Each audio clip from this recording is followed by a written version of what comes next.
전쟁과 한 여자. 노무라는 전쟁 중에 한 여자와 살고 있었다. 부부 같은 관계에 있었지만 아내는 아니었다. 왜냐하면 처음부터 그렇게 약속을 했고 어차피 전쟁이 패배로 끝나 모든 것이 엉망이 될 것이기 때문이었다. 패전의 혼란스러운 모습이 두 사람 자체가 맺은 인연의 모습이다. 가정적인 애정 따위는 두 사람 모두 가지고 있지 않았다.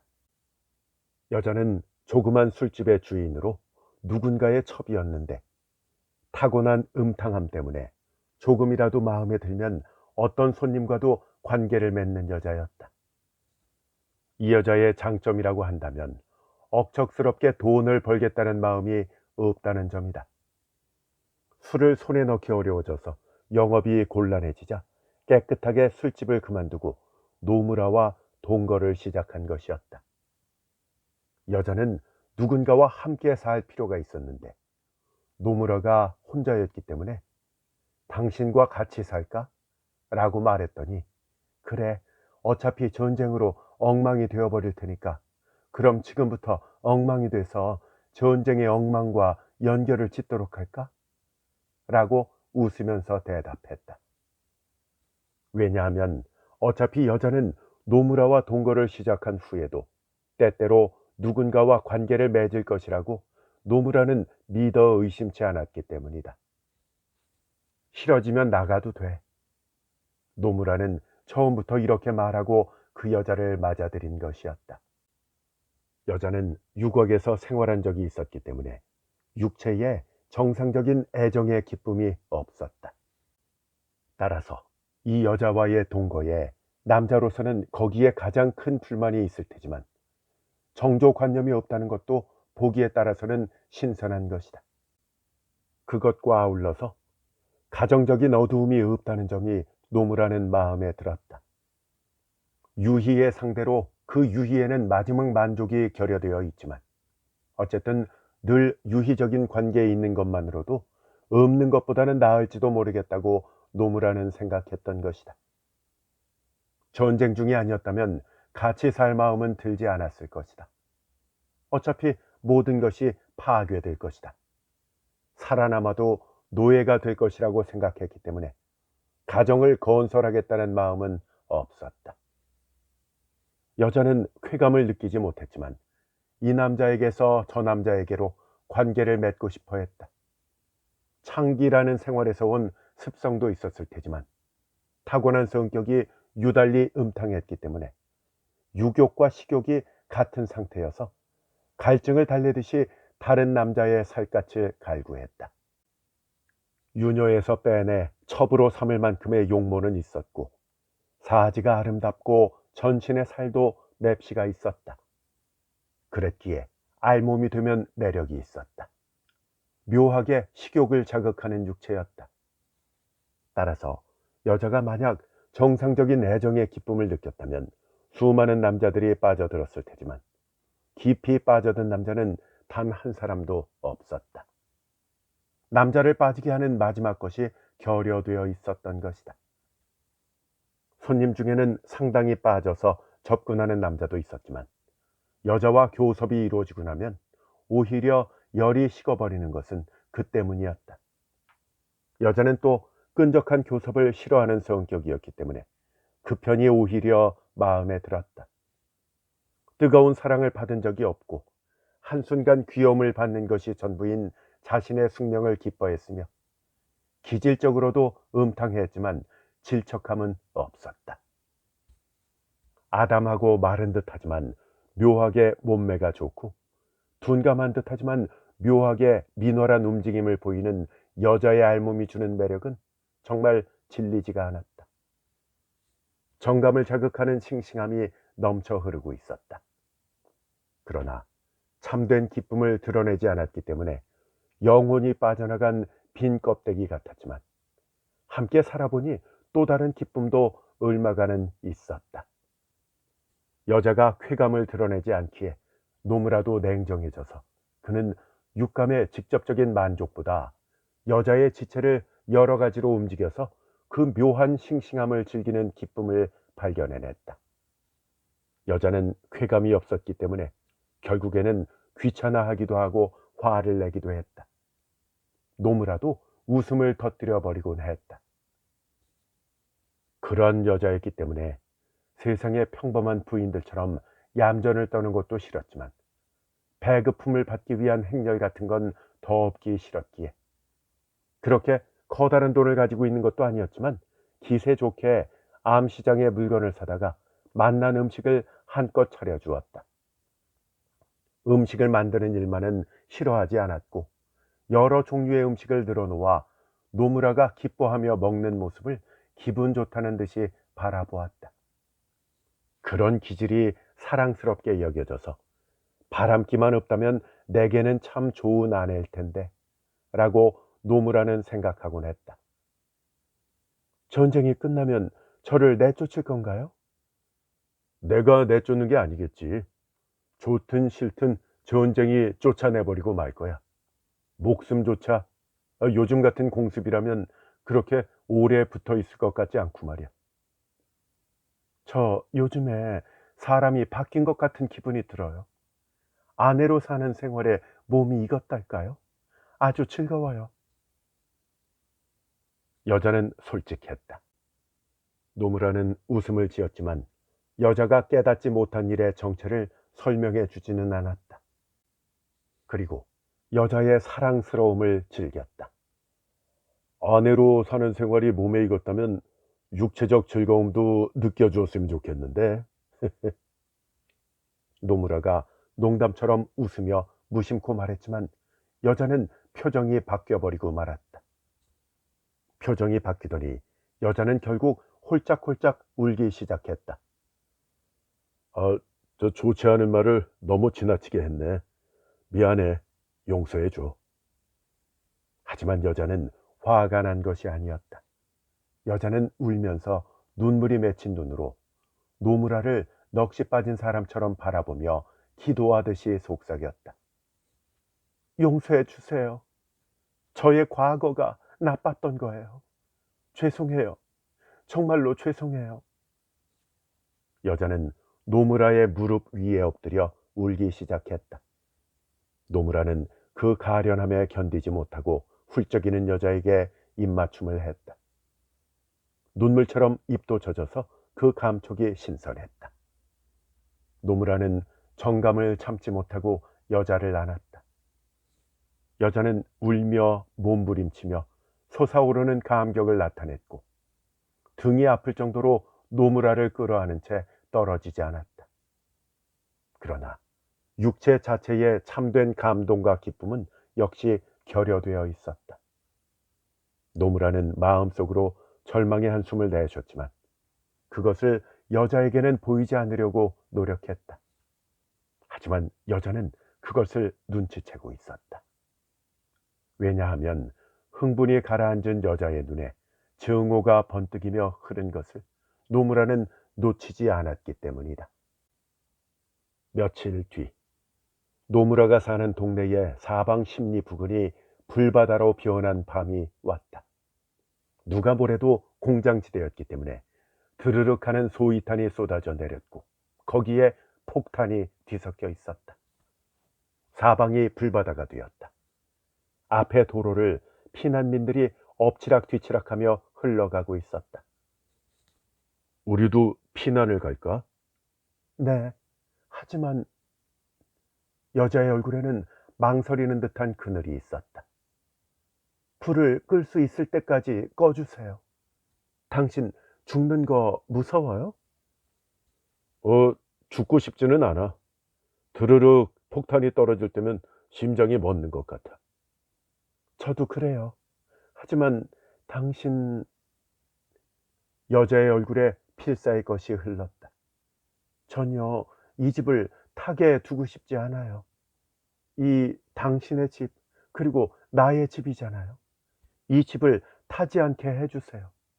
전 불타버릴 때까지 달아나지 않을 거예요. 그때 드르륵 하는 소리가 들리자 여자는 노무라의 팔을 잡아 끌고 방공호 안으로 들어갔다. 끌어안은 여자의 심장은 공포 때문에 크게 고동치고 있었다. 몸도 겁에 질려서 딱딱하게 움츠러들어 있었다. 이 얼마나 사랑스럽고 또 솔직한 여자란 말인가 라고 노무라는 생각했다. 그리고 그는 불에 맞설, 죽음에 맞설 뜻밖의 용기가 솟아올랐다는 사실을 깨달았다. 알았어. 널 위해서 노력해 볼게. 온전히 너를 위해서 말이야. 네. 하지만 무리하지는 마세요. 조심하세요. 좀 모순되는 말 아니야? 라고 노무라는 놀려댔다. 넘쳐 흐르는 넓고 커다란 애정과 침착함을 반갑게 자각했다. 곳곳에 수조에다가 물을 채우고 집의 사방에 물을 뿌렸다. 여자도 그것을 도왔다. 두 사람은 이미 물을 흠뻑 뒤집었었다. 불은 벌써 다가오고 있었다. 사방에 불이 와 있는 것이다. 아주 커다란 불길이었지만 마침내 옆집에 옮겨 붙더니 의외로 작은 옆집만의 것이 되어서 불바다 전부를 두려워할 필요가 없다는 사실에 대한 확신이 솟아올랐다. 노무라가 크게 활약했다는 자각을 갖기도 전에 옆집의 불길은 잦아들었다. 결국 두 사람의 집은 요행이 타지 않고 남았다. 사방 100m 정도를 남겨놓고 모두 불바다였지만 그 불바다는 더 이상 다가오지 않았다. 아무래도 집과 목숨은 건진 것 같아. 노무라는 이렇게 말했다. 여자는 빈 양동이를 쥔 채 정원의 흙바닥 위에 쓰러져 있었다. 온몸의 기운이 빠져버린 것이었다. 노무라도 역시 온몸의 기운이 빠져버리고 말았다. 많이 피곤하지? 여자는 조그맣게 머리를 움직였을 뿐이었다. 극도의 피로 속에서는 기껏 맞이한 감동에도 힘이 전혀 들어가지 않았다. 하지만 문득 눈물이 쏟아질 것 같은 기분이 들었다. 그래서 문득 여자의 얼굴을 보고 싶다는 생각이 들었는데 엿보듯이 여자의 얼굴을 보자 저기요. 여자가 입을 움직였다. 죽은 것처럼 지쳐 있었다. 노무라도 함께 땅바닥에 누워서 여자에게 입맞춤을 하자. 좀 더 안아주세요. 네? 안아주세요. 더 세게. 좀 더요. 나도 그렇게까지는 힘이 남아있지 않아. 그래도 더요. 네?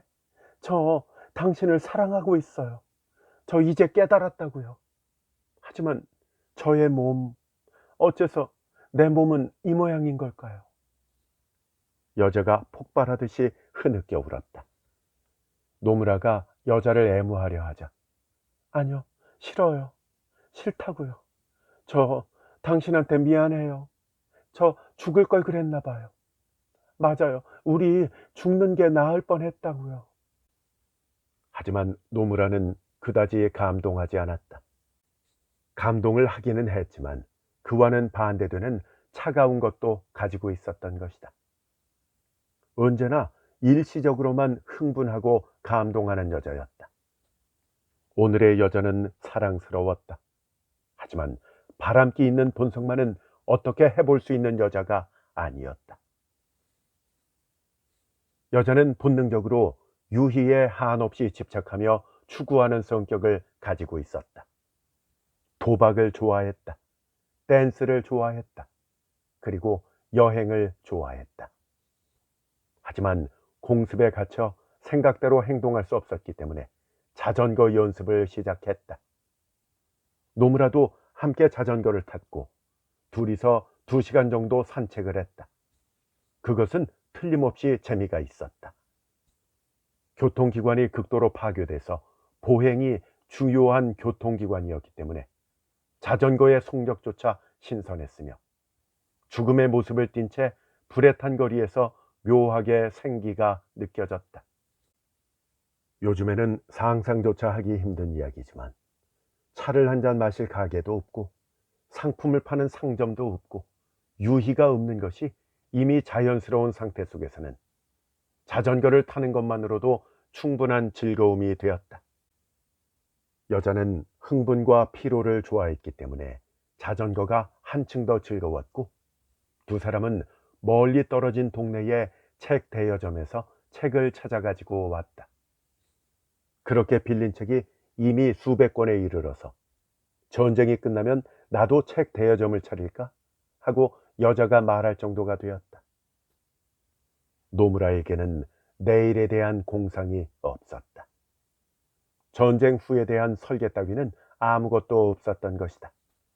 매일 그날 그날이 있을 뿐이었다. 곳곳이 점령당해 전쟁이 벌어지고 있을 때 얼마간의 짐을 싣고 여자와 둘이서 자전거를 나란히 달려 산속으로 달아나는 자신의 모습을 진지하게 생각하고 있었다. 그는 자전거의 실을 얼마 되지 않은 짐의 내용에 대해서까지 이래저래 생각하고 있었다. 도중에 일본의 패잔병에게 강탈당하거나 여자가 강간당하는 일까지 걱정하고 있었다. 노무라는 슬픈 상상이라고 생각했다. 그러자 그는 일본인 모두가 죽고 둘만 살아남았으면 좋겠다는 절망적인 생각까지 들었다. 그렇다면 여자도 바람을 피우지 못할 것이다. 하지만 그는 여자에게 그렇게 집착하고 있는 것도 아니었다. 하지만 그래도 사실은 크게 집착하고 있는 것 아닐까 의심이 가는 경우가 있었다. 왜냐하면 전쟁으로 모든 것이 파괴될 것이라는 분명한 한계가 있기 때문에 애착에도 그 한정이 은밀하게 작용해서 그렇게 차분히 있을 수 있는 것이 아닐까 여겨졌기 때문이었다. 전쟁의 파괴를 받지 않고 살아남는다면 좀 더 온전한 여자를 찾으면 그만이다. 이 불구의 여체에게서 달아나는 일 따위는 아무렇지도 않은 일이다 라고 생각한 것이다. 하지만 이제 그 불구의 여체가 불구인 채로 하나의 매력으로 느껴지기 시작했다. 노무라는 여자의 지체를 여러 가지로 움직여가며 탐닉하는 일에 이끌리기 시작한 것이었다. 그렇게 하는 건 싫어요. 그는 여자의 두 팔을 뒤로 돌려 등 쪽에서 꺾어 올렸다. 정욕과 증오가 하나가 돼서 그의 행동은 광포해졌다. 아파요. 이게 뭐 하는 거예요? 여자가 발버둥 치려 해도 소용없는 일이었다. 그러다 갑자기 깨악하는 비명을 질렀다. 노무라는 여자의 등을 활처럼 더욱 휘게 한 다음 여자의 머리를 이리저리 흔들었다. 여자는 이를 악물고 괴로워했다. 그는 여자를 밀치기도 하고 굴리기도 하고 힘껏 끌어안기도 했다. 하지만 여자는 저항하지 않았다. 신음하고 지치고 몸부림치고, 그러나 오히려 만족하고 있는 듯한 모습이기도 했다. 그래도 여자의 쾌감은 역시 없었다. 그리고 정욕의 끝에 노무라를 바라보는 여자의 눈에는 증오가 있었다. 거기에는 정욕과는 상관없는 무언가를 생각하는 무미건조한 무표정이 있었다. 노무라는 그 무미건조하게 표정이 없는 여자의 얼굴을 마음에 걸리적거릴 정도로 이상하게 깊이 생각하게 되었다. 한마디로 말하자면 그 얼굴을 잊을 수가 없었던 것이다. 그 얼굴에 대한 애착은 불구인 여자의 감각 자체에 대한 사랑을 의미했다. 전쟁이 끝나기 5일 전 노무라는 부상을 당했다. 원자폭탄 공격이 시작되었으니까 드디어 죽을 날도 머지 않았다는 생각이 들었다. 하지만 살고 싶다는 희망은 강했다. 그랬기 때문에 방공호의 수리를 시작했다. 불타고 난 자리의 토대에서 돌을 가져와서 방공호의 사방에 벽을 덧쌓고 있었다. 그 돌 5개가 무너져서 노무라의 다리 위를 점점 압박하기 시작했다. 가장 위쪽의 돌은 손으로 밀쳐냈지만 아래서부터 무너졌기 때문에 막을 방법이 없었다. 계속 버티고 있으면 다리가 부러질 것이라고 직감했기 때문에 가능한 한 조용히 슬금슬금 뒤로 쓰러졌다. 발은 맨발이었다. 돌은 무릎뼈까지 파고들어 있었다. 경험한 적이 없는 격렬한 아픔 속에 절망하려는 마음과 의지가 있었다. 담장 밖에서 사람의 발소리가 들렸기 때문에 도움을 청할까도 싶었지만 그 사람이 무슨 일인가 묻고 이해를 해서 달려와 주기까지의 시간 동안 다리가 부러질 것이라고 생각했다. 그는 하나씩 돌을 밀어젖히기 시작했다. 돌의 무게는 하나에 3, 4kg 정도 되었는데 엉덩방아를 쥐은 자세에서 밀어젖히려면 비정상적인 힘이 필요했다. 돌을 전부 치우고 나자 그는 현기증과 정신을 잃을 것 같다는 느낌이 들었다. 하지만 의지의 힘이 다리의 골절을 막았다는 사실에 만족스러운 기분이 들었다.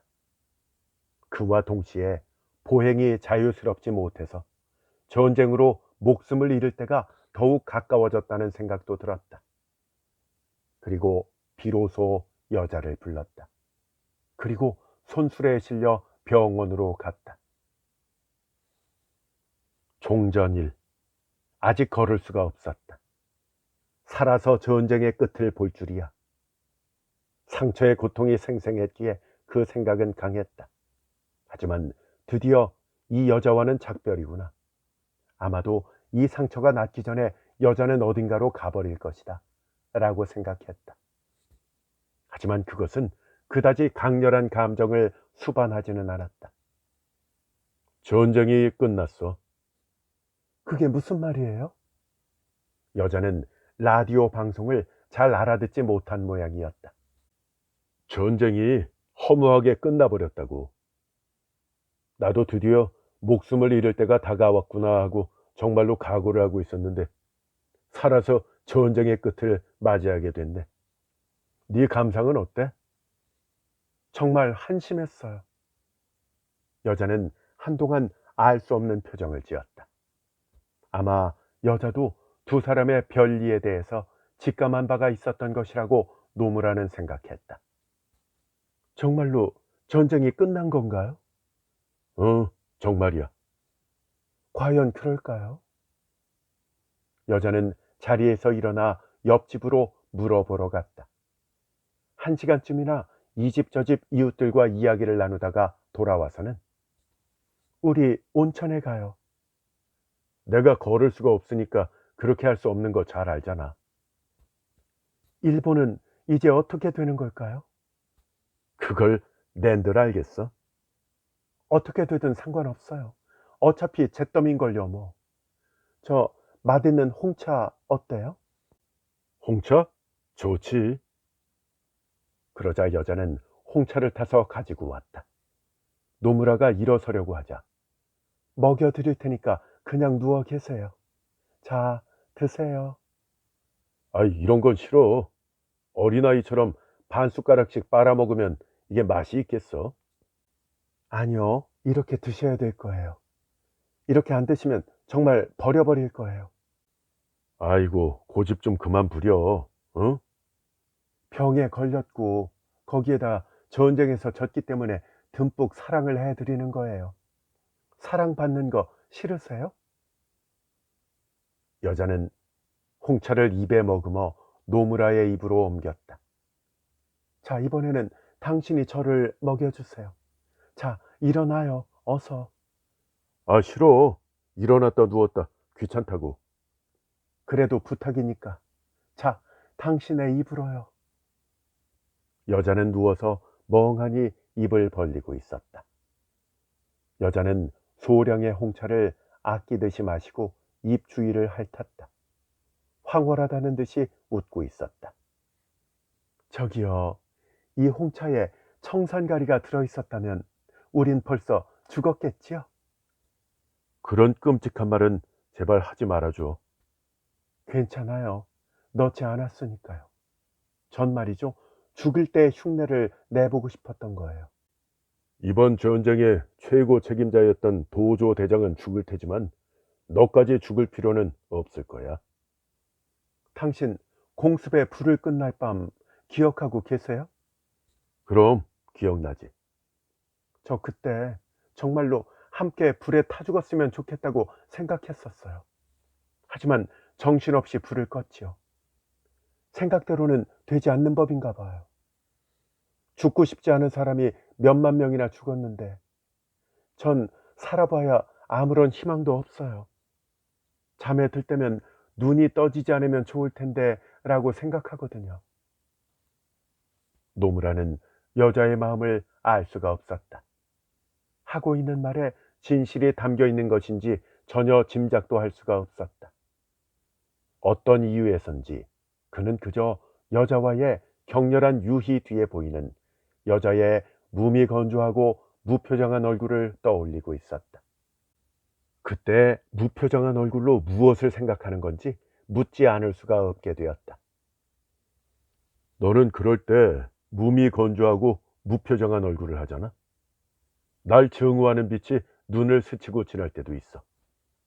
넌 나를 미워하는 게 틀림없다는 생각이 드는데 그 외에 나로서는 전혀 정체를 알 수 없는 무엇인가를 생각하고 있는 게 아닐까 여겨지거든. 그때 무엇을 생각하는 건지 가르쳐 줄 수는 없을까? 하지만 여자는 영문을 알 수 없다는 얼굴을 했다. 그런 다음 부끄럽다는 듯이 희미하게 웃었다. 그런 건 묻는 게 아니에요. 그리고 진지한 얼굴이 돼서 당신은 저를 사랑해 주셨죠? 너는 사랑을 받았다고 생각하니? 네, 아주 많이요. 여자의 대답은 담백했다. 여자는 예의 일시적인 감동에 흥분하고 있는 것일 뿐이라고 노무라는 생각했다. 그리고 감동의 깊은 곳을 파헤쳐 보면 언젠가는 헤어질 운명, 헤어지지 않고는 견디지 못할 여자 자신의 본성을 알아차린 것이 아닐까, 그런 표정이 아닐까 의심했다. 사실 난 너를 사랑해 준 적이 없어. 말하자면 그저 세게 굶주렸던 거야. 그저 야비한 모습에 지나지 않았어. 너한테 모욕을 주면서 탐욕을 즐긴 것뿐이잖아.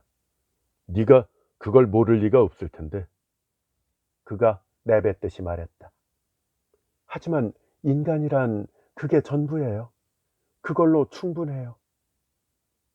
여자의 눈이 희고 분탁하게 빛난 듯한 느낌이었다. 놀랄 만한 진실을 여자가 말한 것이라고 노무라는 생각했다. 이 말만은 여자의 거짓 없는 마음의 일부라는 사실을 깨달은 것이었다. 유희가 전부. 그것이 이 사람의 전신적인 사상인 것이다. 그럼에도 이 사람의 육체는 유희의 감각에 있어서 불구였다. 이 사상에는 따라갈 수 없다고 노무라는 생각했다. 고상한 무엇인가를 원했다. 하지만 어차피 부부 관계란 그것이 전부일 뿐인 것이 아닌가 하는 생각이 들기도 했다. 의외로 이 여자는 좋은 아내가 될 수 있을지도 모르겠다고 노무라는 생각했다. 너와 언제까지나 이렇게 지내고 싶어. 정말로 그렇게 생각해요? 넌 어떻게 생각하는데? 난 죽는 편이 더 좋아요. 하고 여자는 당연한 일이라는 듯이 말했다. 마냥 거짓말만도 아닌 듯한 울림도 담겨 있는 것처럼 여겨졌다. 음탕한 자신의 본성을 싫어하기 때문이라고밖에 여겨지지 않았다. 죽을 리가 있겠어? 단지 일시적 위안을 위한 장난감이야. 노무라는 이렇게 생각했다. 하지만 노무라는 말과는 달리 여자와 헤어지는 편이 좋겠다고 생각했다. 당신은 유희를 불결하다고 생각하고 있는 거예요. 그래서 저를 더럽다고 생각하기도 하고 미워하기도 하는 거죠. 물론 당신 자신도 자신을 더럽다고 생각하고 있어요. 하지만 당신은 거기서 벗어나고 싶다. 좀 더 깨끗하게 고상해지고 싶다. 이렇게 생각하고 있는 거예요. 이런 말과 함께 여자의 눈에 증오가 담기기 시작했다. 얼굴이 매섭고 험악해졌다. 당신은 비겁해요. 자기 자신이 불결하면서 고상해지고 싶다? 벗어나고 싶다? 그건 비겁한 거라고요. 나를 불결하지 않다고 생각하면 되잖아요. 그리고 실제로 날 불결하지 않은 깨끗한 여자로 만들어주면 될 거 아니에요. 왜 그렇게 하지 않는 거냐고요. 난 부모에 의해서 유곽에 팔렸어요. 그리고 남자들의 장난감으로 살아왔죠. 저는 그런 여자기 때문에 유희를 좋아해요. 불결하다고는 생각지 않아요. 네, 난 좋지 않은 여자죠. 하지만 좋아지고 싶다고 바라고 있어요. 왜 당신은 나를 더 좋게 만들 수가 없는 거죠? 당신은 왜 저를 좋은 여자로 만들려고 하지 않고 혼자서만 벗어나려고 하는 겁니까? 결국 당신은 나를 불결하다고 결론 짓고 있는 거예요. 나의 과거를 경멸하고 있는 거라고요. 아니야. 난 너의 과거를 경멸하고 있는 게 아니야. 난 단지 이렇게 생각하고 있는 거야. 너와 내가 맺어진 처음이 경솔해서 좋지 않았던 것이라고 말이야. 사실 우리는 부부가 돼야 되겠다고 생각하지 않았었잖아. 바로 그것이 우리 두 사람 마음의 형태를 결정한 것이 아닐까. 여자는 커다랗게 뜬 눈으로 노무라를 노려보고 있었다. 그러다가 몸을 돌려 눕더니 이불을 뒤집어 쓰고 울기 시작했다. 노무라는 여전히 삐딱하게 생각하고 있었다. 여자는 어째서 화를 낸 것일까? 그것도 요컨대 자신의 음탕한 피를 인식했기 때문이 아닐까? 그 음탕한 피가 몸부림치고 있는 아우성이며 보기에 따라서는 교활한 속임수다. 여자는 그것을 의식하고 있지 못할 테지만 마치 자신이 음탕한 것은 노무라가 고상하게 만들어주지 않았기 때문이라고 말하기라도 하려는 듯 그런 모습이 아닌가 라고 생각했다. 누가 뭐래도 노무라의 머릿속에는 여자의 음탕하기 짝이 없었던 과거의 생활이 들러붙어 있었다. 여자에게 분명하게 말할 수는 없지만 그것은 틀림없이 그 음탕한 피가 자연스럽게 시키는 행동으로 이지 따위로는 억누를 방법이 없는 것이라 보고 있었던 것이다.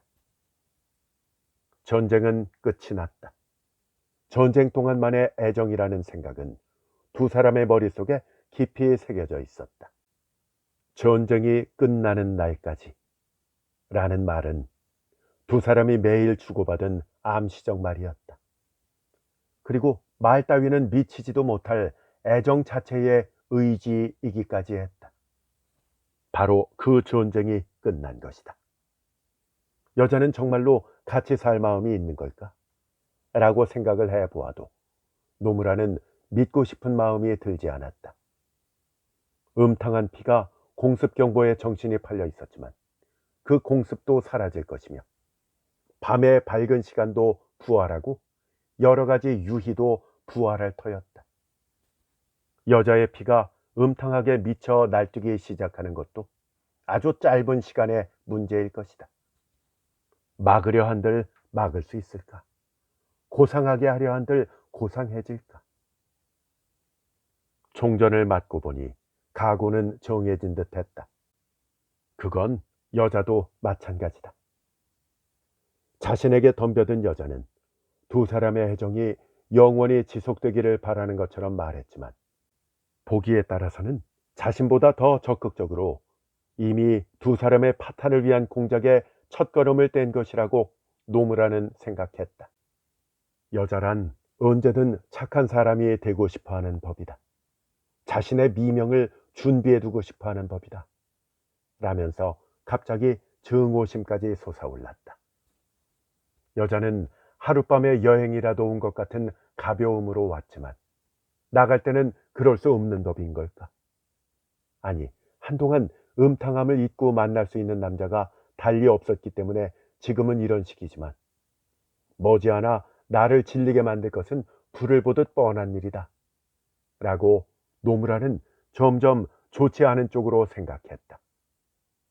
여자의 변덕을 못 본 채 함께 살아갈 만큼의 초연함은 가질 수 없을 것이라고 생각했다. 이제 더는 비행기가 날지 않는 거죠? 공습은 없는 거죠? 여자는 울음을 그치고 엎드려서 턱을 괴고 있었다. 이제 공습은 없을 거야. 사이렌도 없을 거고. 믿어지지가 않네. 여자가 잠시 후에 이제 전쟁 이야기는 그만두기로 해요. 초조함이 드러나 있었다. 여자는 휙 몸을 돌려 똑바로 눕더니 될 대로 되라지 뭐. 그러고는 눈을 감았다. 성욕을 자극하는 사랑스럽고 싱싱한 작은 몸이었다.